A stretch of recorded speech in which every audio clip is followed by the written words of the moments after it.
बिस्मिल्लाहिर्रहमानिर्रहीम। अस्सलाम वालेकुम अज़ीज़ तलबा, उम्मीद करती हूँ आप सब ठीक होंगे। आज का हमारा उन्वान दरख्वास्त नवीसी है। तो स्क्रीन पर आपको नज़र आ रहा होगा नंबरों की डिस्ट्रीब्यूशन।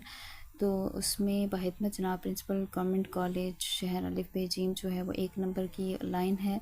उन्वान जो है वो भी 1 नंबर का है और बिल्कुल दरमियान में जो जनाब आला लिखा जाता है वो भी 1 नंबर का है।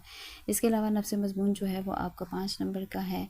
बिल्कुल जहाँ पे दरख्वास्त ख़त्म होती है उसी के नीचे दाएं हाथ में जो आप तारीख़ लिखते हैं वो भी 1 नंबर की है, और बाएं हाथ में जो आप अपने दरख्वास्त गुज़ार ताबे फरमान शागिर्द लिखते हैं वो भी 1 नंबर का है। स्क्रीन पर आपको दरख्वास्त का उन्वान नज़र आ रहा होगा, प्रिंसिपल के नाम फ़ीस माफ़ी की दरख्वास्त। इसमें मुख्तलिफ़ जो है वो रीज़न जो वजूहात हैं वो आप अपनी जो एप्लीकेशन है उसमें लिख सकते हैं। यहाँ पे जो तरीक़ा है दरख्वास्त लिखने का, उसमें सबसे पहले आपने अपना हवाला देना होता है कि आप कौन सी क्लास से आपका ताल्लुक़ है, कौन से शोबे से आपका ताल्लुक़ है, और आपकी कारकर्दगी बहैसियत तलबा आपकी कारकर्दगी कॉलेज में कैसी है। और उसके बाद फिर आप अपने मद्दा की तरफ आते हैं, यानी अपना जो मकसद है असल दरख्वास्त लिखने का उसकी तरफ आते हैं, और आखिर में आप इल्तमास करते हैं, गुजारिश करते हैं कि आपकी इस दरख्वास्त पर गौर व ख़ौज़ किया जाए। तो नाज़रीन, ये दरख्वास्त जो है वो आपके लिए बहुत ज़्यादा मुफीद साबित होगी।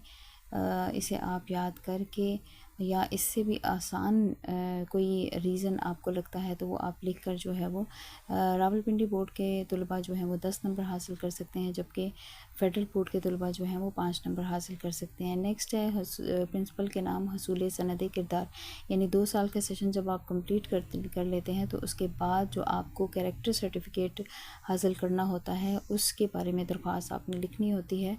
सबसे पहले आपने अपना सेशन बताना होता है कि आपने कौन से सेशन में जो है वो पास आउट हुए हैं आप, और उसके बाद फिर आपने अपना हवाला देना होता है कि सेक्शन कौन सा था, सेशन कौन सा था, रोल नंबर क्या था और नाम क्या था। उसके बाद फिर आपने अपने जो सनद किरदार का हसूल है उसकी वजूहात बयान करनी होती है कि किस वजह से आपको जो सनद किरदार है वो चाहिए। और उसके बाद फिर अपना मद्दा बयान करने के बाद फिर आपने इल्तमास करनी होती है कि ये जो दरख्वास्त है वो जिस मकसद के लिए उसे पूरा किया जाए। दरख्वास्त नंबर 3 है प्रिंसिपल के नाम कॉलेज में दोबारा दाखिले के लिए दरख्वास्त। इसमें भी आप मुनफरिद वजूहात जो है वो बयान कर सकते हैं। इसमें आप जैसा कि तमाम दरख्वास्तों में बताया गया है कि सबसे पहले आपने अपना इंट्रोडक्शन देना होगा। आपने अपना हवाला जो है वो बहुत ज़्यादा लाजमी है देना, ताकि जिसे आप दरख्वास्त लिख रहे हैं वो अगर आपके दीगर कवायद निकाले भी तो उसे आगाही हासिल हो जाए कि आपने इस इदारे से ताल्लुक़ रखा है, आपने आप इस इदारे में ज़ेर तालीम रही हैं, और आपका रिकॉर्ड कितना अच्छा था। तो लिहाजा ये तमाम दरख्वास्तें आप अच्छे तरीके से ज़हन-नशीं कर लें और इन्हें जो है वो अपने पेपर में लिखें ताकि आपके फुल नंबर आ सकें। जो पिंडी बोर्ड के तलबा हैं उनकी जो है वो 10 नंबर का पेपर है, ये 10 नंबर का क्वेश्चन है। ये अगर याद कर लें तो बहुत अच्छी बात है। रावलपिंडी बोर्ड का 10 नंबर का है और फेडरल बोर्ड का जो है वो 5 नंबर का है। तो जो फेडरल बोर्ड की डिस्ट्रीब्यूशन है वो भी ऐसी ही है कि 2.5 नंबर का जो है वो नफ्स मज़मून है और 2.5 नंबर का जो है वो पैटर्न है। तो फेडरल बोर्ड के पास मार्जिन कम होता है, जबकि पिंडी बोर्ड के पास मार्जिन काफ़ी ज़्यादा होता है। बाहर सूरत आपने इन तमाम दरख्वास्तों को अच्छे तरीके से ज़हन-नशीं करना है, और दूसरों तक भी ये मटेरियल आपने प्रोवाइड करना है, और कोशिश करनी है कि आप बेल आइकॉन को दबा लें ताकि आपको हर वीडियो की नोटिफिकेशन मिलनी चाहिए। उम्मीद करती हूँ आपको आज की वीडियो जो है वो बहुत ज़्यादा पसंद आई होगी।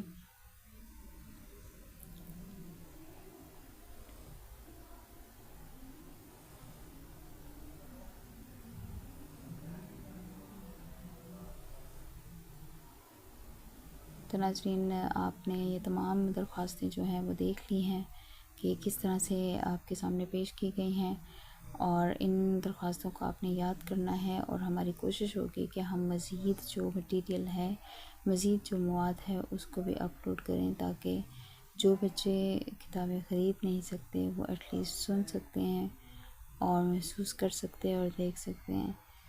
तो आपने ज़रूर ये उन तक भी प्रोवाइड करना है।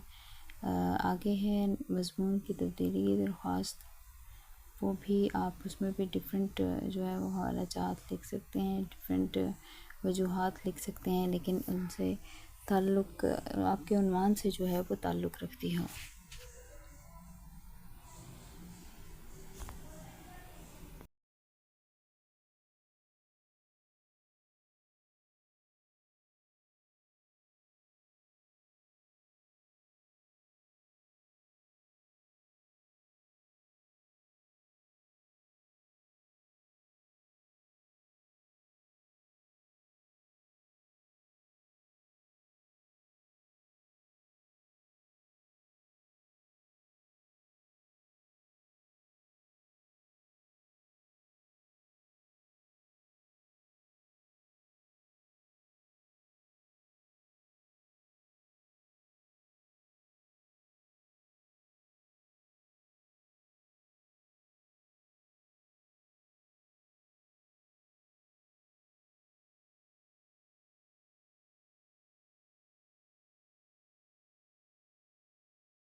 उम्मीद करती हूँ नाज़रीन आपको वीडियो पसंद आई होगी। अगर पसंद आई है तो लाइक ज़रूर कीजिएगा, कमेंट कीजिएगा और चैनल को सब्सक्राइब कीजिएगा। Thank you so much. फ़ी अमान अल्लाह। अल्लाह हाफ़िज़।